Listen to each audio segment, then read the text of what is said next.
For the bent lateral or the rear delt fly, we're going to be looking for the rear delt. Now, rear delts come into play anytime that you row, especially with the elbow away from the body. They do get involved in other exercises, but they're a big part of keeping the shoulder stable. Now, for a lot of people who maybe say don't have optimal shoulder mechanics or shoulder awareness during some of these movements, it doesn't get a lot of action. And so isolating can be a good option to bring it back into the fold or to get it to develop better. Now, with this version of, especially with dumbbells, that is, you really want to go lighter rather than heavier and take your time with this movement, because the action only happens when the upper arm is somewhere in this range, which means that with a dumbbell, you can't really move a ton of weight. Usually you can't move a ton of weight in that position and really have control over it. So I'd really lean on the side of keeping these light. So to set this up, I'm gonna grab 2 light bells. I'm gonna bend at the waist, and then I'm going to point my elbows out to the side. So the dumbbells end up turning about 45.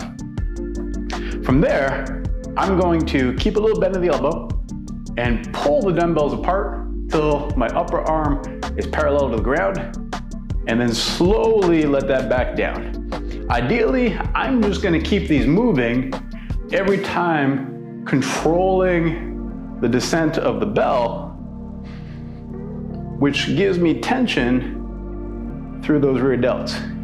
So you should start feeling a pump behind the shoulder, and that's how you know you're doing the right thing. I even might try to add a little pause at the top to create more awareness in that area. The thing that you're watching out for is oftentimes we'll get the urge to shrug while we do this. Something like this.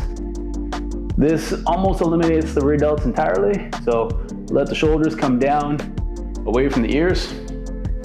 And then the other part of this is sometimes we'll try to lock out the arm and death grip the bells, which makes it difficult to access the full contraction of that muscle. So keep a little bend, shoulders down away from the ears, and think elbows out to the sides, pulling the bells apart, taking your time.